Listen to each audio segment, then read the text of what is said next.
LIC की तरफ से आने वाले एक नए इंश्योरेंस प्लान जीवन उत्सव के बारे में बताने वाला हूं, जिसका प्लान नंबर है 871। तो एलआईसी की तरफ से ये प्लान 29 नवंबर 2023 को लॉन्च होने वाला है।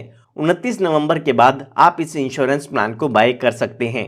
तो आइए सबसे पहले जानते हैं कि इस प्लान की क्या खास बात है। तो यहाँ पर सबसे पहले इस प्लान की खास बात ये है कि ये एक होल लाइफ इंश्योरेंस प्लान है, यानी कि आपकी पूरी लाइफ टाइम इसमें आपका इंश्योरेंस कवर रहता है। जैसे आपको एलआईसी के प्लान जीवन उमंग में 100 की एज तक इंश्योरेंस कवर मिलता है, ठीक इसमें भी आपको आपकी पूरी लाइफ इंश्योरेंस कवर मिलेगा। साथ ही साथ दूसरी खास बात इस प्लान की ये है कि इसमें आपको लाइफ टाइम गारंटीड इनकम का बेनिफिट मिलता है। जैसे आपको एलआईसी के प्लान जीवन उमंग में 8% की गारंटीड रिटर्न मिलती है, ठीक उसी तरह से एलआईसी के इस प्लान में आपको 10% आपके सम एश्योर्ड का ईयरली रिटर्न मिलता है, जिसे हम यहाँ पर रेगुलर इनकम बेनिफिट कह सकते हैं। उसके बाद यहाँ पर अगली खास बात यह है कि इसमें कम से कम जो प्रीमियम पेइंग टर्म है वो 5 साल की रखी गई है। तो जो लोग कम समय प्रीमियम पे करने वाली पॉलिसी लेना चाहते हैं वो इस प्लान को ले सकते हैं। काफ़ी लोगों के साथ ये प्रॉब्लम होती थी कि वो चाहते थे कि कोई ऐसी पॉलिसी हो जिसमें 5 से 10 साल प्रीमियम पे करना पड़े। तो जो लोग कम सालों के लिए प्रीमियम पे करना चाहते थे वो लोग इस प्लान को ले सकते हैं। उसके बाद यहाँ पर इस प्लान की खास बात एक ये भी है कि इसमें आपको गारंटीड एडिशन मिलता है। यहाँ पर अगर हम बात करें एलआईसी के प्लान जीवन उमंग की, तो उसमें आपको यहाँ पर बोनस मिलता है, लेकिन इस प्लान में आपको गारंटीड एडिशन मिलेगा, यानी कि जो भी यहाँ पर आपको अमाउंट मिलना होगा वो गारंटीड होगा। वो आपको पहले ही बता दिया जाएगा, जो भी गारंटीड एडिशन का रेट होगा उसके अकॉर्डिंग आपको ये आपकी पॉलिसी में गारंटीड एडिशन मिलेगा। आइए एक बार जानते हैं कि कौन कौन लोग इस इंश्योरेंस प्लान को ले सकते हैं। उसके बाद एक एग्जाम्पल लेके हम इस पूरे इंश्योरेंस प्लान को डिटेल में समझेंगे। तो यहाँ पर अगर हम बात करें मिनिमम एज की, तो इस प्लान को लेने के लिए जो मिनिमम एज है वो 90 दिन की रखी गई है, और जो मैक्सिमम एज है वो यहाँ पर 65 ईयर्स की दी गई है, यानी कि 90 दिन के बच्चे से लेके 65 साल तक के बुजुर्ग व्यक्ति इस इंश्योरेंस पॉलिसी को ले सकते हैं। उसके बाद यहाँ पर बात आती है प्रीमियम पेइंग टर्म की, यानी कि इस पॉलिसी में आपको कितने सालों तक पॉलिसी के प्रीमियम की पेमेंट करनी होगी। तो जैसे कि मैंने आपको बताया कि कम से कम आप इसमें 5 सालों तक प्रीमियम की पेमेंट कर सकते हैं, और ज़्यादा से ज़्यादा 16 सालों तक इसमें आप पॉलिसी के प्रीमियम की पेमेंट कर सकते हैं। इसके बीच की कोई भी पॉलिसी टर्म आप चूज़ कर सकते हैं, चाहे वो 6 साल है, 7 साल है, 10 साल है, 12 साल है। इनमें से जो भी आप प्रीमियम पेइंग टर्म चूज़ करना चाहें वो यहाँ पर आप कर सकते हैं। उसके बाद यहाँ पर मिनिमम एज और मैक्सिमम एज के लिए एक क्राइटेरिया दिया हुआ है, जिसकी टेबल आप स्क्रीन पर देख सकते हैं। इस टेबल को ध्यान में रखते हुए ही आपको अपनी मिनिमम एज और मैक्सिमम एज चेक करनी है कि आप इस पॉलिसी को ले पाएंगे या आप नहीं ले पाएंगे। फॉर एग्जाम्पल, आप यहाँ पर अगर 16 साल की प्रीमियम पेइंग टर्म चूज करना चाहते हैं तो आपकी मिनिमम एज 90 दिन की होनी चाहिए, और जो मैक्सिमम एंट्री एज है वो 59 ईयर तक के व्यक्ति ले सकते हैं। उसके बाद अगर आप यहाँ पर 10 साल की प्रीमियम पेइंग टर्म लेना चाहते हैं तो आपकी मिनिमम एज 6 साल की होनी चाहिए, और जो आपकी मैक्सिमम एंट्री एज है वो 65 साल की होनी चाहिए। इसके अलावा अगर यहाँ पर आप 5 सालों के लिए प्रीमियम पेइंग टर्म चूज करना चाहते हैं तो आपके जो बच्चे की उम्र है वो 8 साल की होनी चाहिए, और ज़्यादा से ज़्यादा 65 साल तक के व्यक्ति 5 साल की प्रीमियम पेइंग टर्म को चूज कर सकते हैं। तो इस टेबल को ध्यान में रखते हुए आपको अपनी मिनिमम एंट्री एज और मैक्सिमम एंट्री एज चेक कर लेनी है। उसके बाद यहाँ पर बात आती है मिनिमम बेसिक सम एश्योर्ड की, यानी कि आप कम से कम इसमें कितना इंश्योरेंस कवर ले सकते हैं। तो वो अमाउंट यहाँ पर 5 लाख रुपए का दिया गया है। इसका मतलब ये नहीं है कि आपको 5 लाख रुपए पे करने होंगे। इसके बेसिस पे जो भी आपका इंश्योरेंस है वो कैलकुलेट किया जाता है, या हम कह सकते हैं कि ये आपका इंश्योरेंस कवर का अमाउंट है। उसके बाद यहाँ पर बात आती है मैक्सिमम सम एश्योर्ड की, यानी कि ज़्यादा से ज़्यादा बीमा आप इसमें कितना ले सकते हैं। तो उसकी यहाँ पर कोई भी लिमिट नहीं है, ये आपकी इनकम पे डिपेंड करता है कि आपकी इनकम के अकॉर्डिंग कितना ज़्यादा इंश्योरेंस एलआईसी आपको देती है। तो आइए अब एक एग्जाम्पल की मदद से समझते हैं कि यह पूरा इंश्योरेंस प्लान कैसे काम करता है। तो एग्जाम्पल समझने के लिए हम मान लेते हैं कि जो आपकी उम्र है वो 30 साल की है, और आप इसमें 10 लाख रुपए का इंश्योरेंस कवर लेना चाहते हैं, यानी कि जो हमारा बेसिक सम एश्योर्ड है वो 10 लाख रुपए का है। उसके बाद हमें यहाँ पर अपनी प्रीमियम पेइंग टर्म चूज करनी होगी, जो कि हम चूज कर लेते हैं यहाँ पर 16 साल की, यानी कि 16 सालों के लिए हम इसमें पॉलिसी के प्रीमियम की पेमेंट करना चाहते हैं। अगर आप यहाँ पर कम सालों के लिए प्रीमियम पे करना चाहते हैं तो कम प्रीमियम पेइंग टर्म चूज कर सकते हैं, उसमें आपको यहाँ पर ज़्यादा प्रीमियम पे करना होगा। तो हमारे यहाँ पर एग्जाम्पल के अकॉर्डिंग जो प्रीमियम की कैलकुलेशन होगी वो यहाँ पर आती है 58,750 रुपये की, जिसमें कि आपको जीएसटी और ऐड करना होगा। तो ये जो प्रीमियम है वो आपको ईयरली पे करना होगा। अगर आप इसको क्वार्टरली पे करना चाहे, 6 मंथ में पे करना चाहे या मंथली पे करना चाहे तो वो भी कर सकते हैं। ये मैंने जो प्रीमियम का अमाउंट बताया है वो आपको ईयरली बताया है। तो ये जो प्रीमियम है वो आपको आने वाले 16 सालों तक पे करना होगा, क्योंकि जो हमारी प्रीमियम पेइंग टर्म है वो यहाँ पर 16 साल की है। उसके बाद यहाँ पर आपको 2 सालों के लिए वेट करना होगा, क्योंकि यहाँ पर एक डेफरमेंट पीरियड दिया गया है। उसके बाद जब आपकी पॉलिसी का 19th ईयर होगा उस टाइम पर यहाँ पर आपको इस पॉलिसी के बेनिफिट मिलना शुरू होंगे। तो यहाँ पर जब आपकी पॉलिसी का 19th ईयर होगा उस टाइम ही आपको जो सर्वाइवल बेनिफिट है या इस पॉलिसी के इनकम बेनिफिट है वो यहाँ पर मिलना शुरू होंगे। अब ये 19th ईयर कहाँ से आया है, आइए उसकी भी जानकारी ले लेते हैं। तो यहाँ पर LIC की तरफ से एक सर्वाइवल बेनिफिट शेड्यूल दिया गया है जो कि आप स्क्रीन पर देख सकते हैं। तो यहाँ पर आप साफ साफ देख सकते हैं कि अगर आपने 16 साल की प्रीमियम पेइंग टर्म चूज की है तो आपकी जो इनकम बेनिफिट है वो 19th ईयर से शुरू होते हैं, और अगर यहाँ पर आप अपनी प्रीमियम पेइंग टर्म 10 साल की लेते हैं तो 13th ईयर से आपकी जो इनकम बेनिफिट है वो यहाँ पर शुरू होती है। ठीक इसी तरह से अगर आपने 5 साल की प्रीमियम पेइंग टर्म चूज की है तो 11th ईयर से जो आपके इनकम बेनिफिट है वो आपकी पॉलिसी में शुरू होते हैं। तो यहाँ पर हमारे एग्जाम्पल में अगर हम देखते हैं तो हमारी जो प्रीमियम पेइंग टर्म है वो 16 साल की है, तो उसके अकॉर्डिंग 19th ईयर से हमें जो पॉलिसी के बेनिफिट है या इनकम बेनिफिट है वो मिलना शुरू होते हैं। तो यहाँ पर जब भी आप LIC से ये पॉलिसी लेते हैं उस टाइम पर आपको 2 ऑप्शन दिए जाते हैं जो कि आपके सर्वाइवल बेनिफिट ऑप्शन होते हैं। इन दोनों ही ऑप्शन में से आप कोई एक ऑप्शन चूज कर सकते हैं। एक है ऑप्शन 1 जिसे कहते हैं हम रेगुलर इनकम बेनिफिट, उसके बाद है ऑप्शन 2 जिसका नाम है फ्लेक्सी इनकम बेनिफिट। अगर आप यहाँ पर चूज करते हैं ऑप्शन 1 तो उसका नाम है रेगुलर इनकम बेनिफिट, जिसमें जो भी आपकी पॉलिसी का बेसिक सम एश्योर्ड है उसका 10% आपको अमाउंट ईयरली का मिलता है। तो अगर हम अपने एग्जाम्पल में देखते हैं तो हमारी जो पॉलिसी का बेसिक सम एश्योर्ड है वो 10 लाख रुपए का है।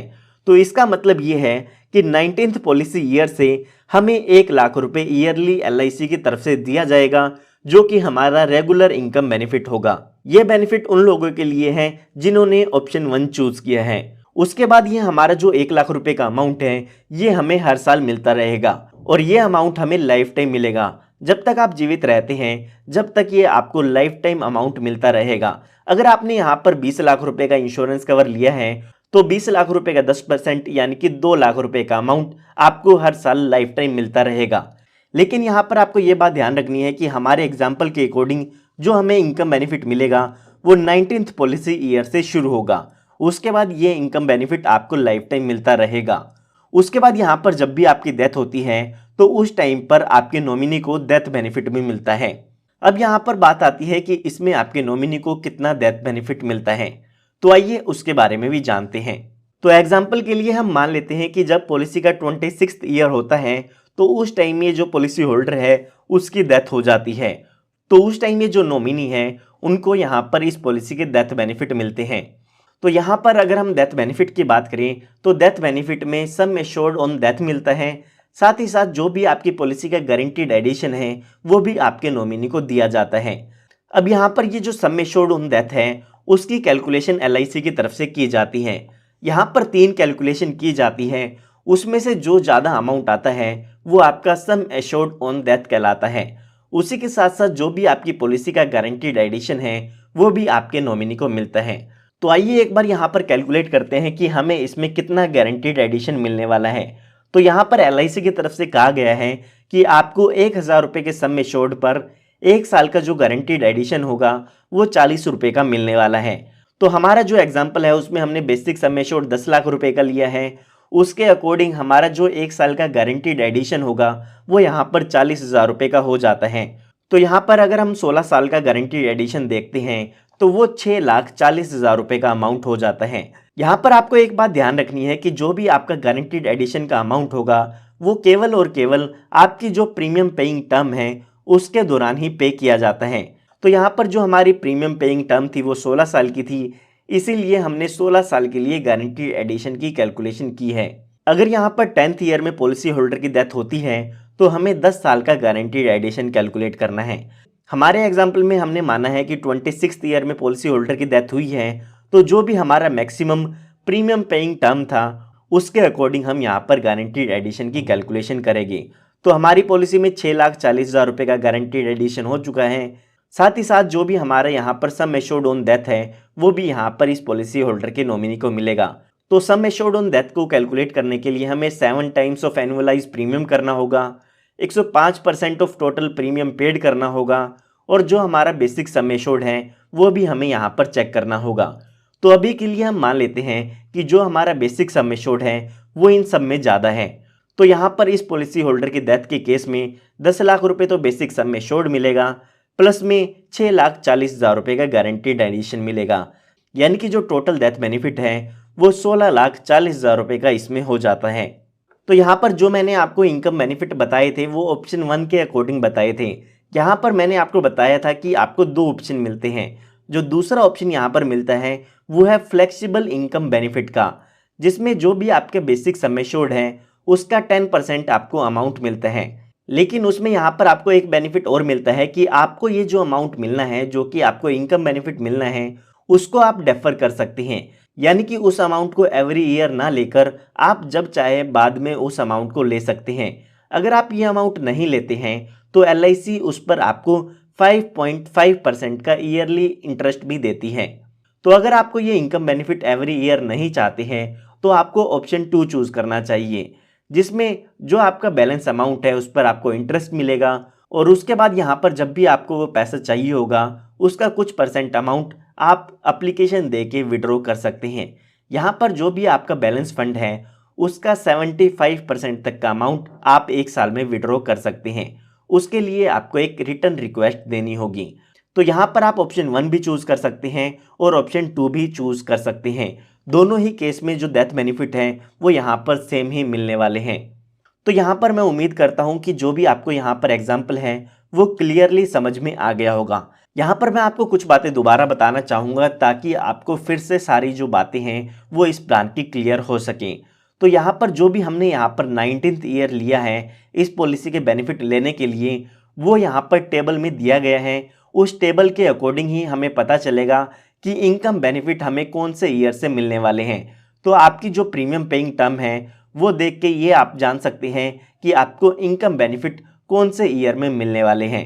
उसके बाद यहाँ पर आपको ये बात ध्यान रखनी है कि जो भी गारंटीड एडिशन आपको मिलना है वो केवल और केवल प्रीमियम पेइंग टर्म के दौरान ही मिलने वाला है। काफ़ी लोग यहाँ पर सोचते हैं कि प्रीमियम पेइंग टर्म के बाद भी उनको गारंटीड एडिशन मिलेगा, लेकिन ऐसा यहाँ पर बिल्कुल भी नहीं है। उसके बाद यहाँ पर अगली बात आपको ध्यान में ये रखनी है कि सर्वाइवल बेनिफिट के लिए आपको 2 ऑप्शन मिलते हैं। इन दोनों ही ऑप्शन में से कोई एक ऑप्शन आप चूज़ कर सकते हैं। उसके अलावा यहाँ पर जो डेथ बेनिफिट की कैलकुलेशन है वो मैं आपको बता चुका हूँ कि यहाँ पर sum assured on death plus guaranteed addition death के केस में मिलता है।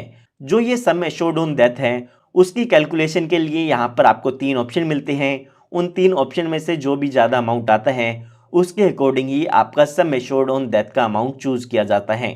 आइए अब बात करते हैं कि इसमें आपको और क्या क्या बेनिफिट मिल जाते हैं। तो यहाँ पर सबसे पहला आपको बेनिफिट मिलता है वो है लोन का। तो यहाँ पर अगर आप अपनी पॉलिसी पर लोन लेना चाहते हैं तो पॉलिसी शुरू होने के 2 साल बाद आप अपनी पॉलिसी पर लोन ले सकते हैं। उसके अलावा यहाँ पर अगर आप अपनी पॉलिसी को सरेंडर कराना चाहते हैं या बंद कराना चाहते हैं तो वो भी आप पॉलिसी के 2 साल बाद करा सकते हैं।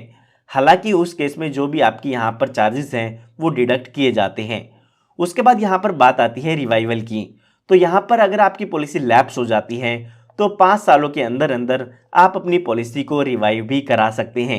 जो भी आपका फर्स्ट अनपेड प्रीमियम है उसके 5 सालों के अंदर अंदर आप अपनी पॉलिसी को रिवाइव करा पाएंगे। उसके लिए आपको जो भी प्रीमियम है और साथ ही साथ जो लेट फीस के चार्जेस हैं वो पे करने होंगे। उसके बाद यहाँ पर बात आती है ऑप्शनल राइडर्स की, यानी कि इस पॉलिसी में आप कुछ एक्स्ट्रा प्रीमियम पे करके एक्स्ट्रा बेनिफिट ले सकते हैं। फॉर एग्जांपल यहाँ पर आप LIC का प्रीमियम वेवर बेनिफिट राइडर ले सकते हैं। फॉर एग्जांपल अगर आपने बच्चों के लिए पॉलिसी ली है और आपके साथ कोई दुर्घटना हो जाती है तो उस केस में जो बच्चों की पॉलिसी का प्रीमियम है वो यहाँ पर माफ़ कर दिया जाता है।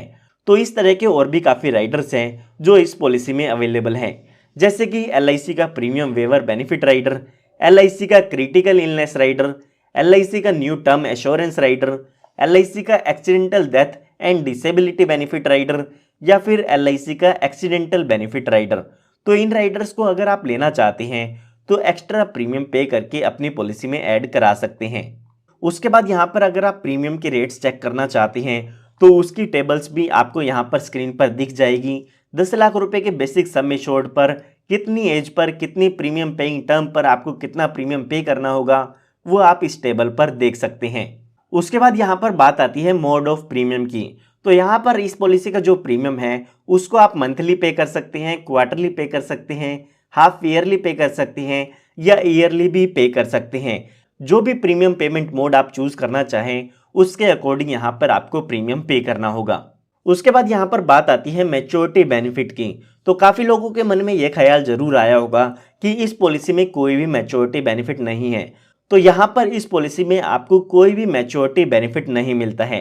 आप यहाँ पर इस पॉलिसी का सर्कुलर देखते हैं तो उसमें लिखा गया है maturity benefit is not available under this plan. तो इसमें आपको केवल और केवल इनकम बेनिफिट या सर्वाइवल बेनिफिट मिलते हैं। उसके साथ साथ अगर पॉलिसी होल्डर की डेथ भी होती है तो यहाँ पर डेथ बेनिफिट भी दिए गए हैं, लेकिन इस पॉलिसी में आपको कोई भी मैच्योरिटी वैल्यू नहीं मिलती है। तो यहाँ पर मैं उम्मीद करता हूँ आपको इस प्लान की पूरी इंफॉर्मेशन मिल गई होगी।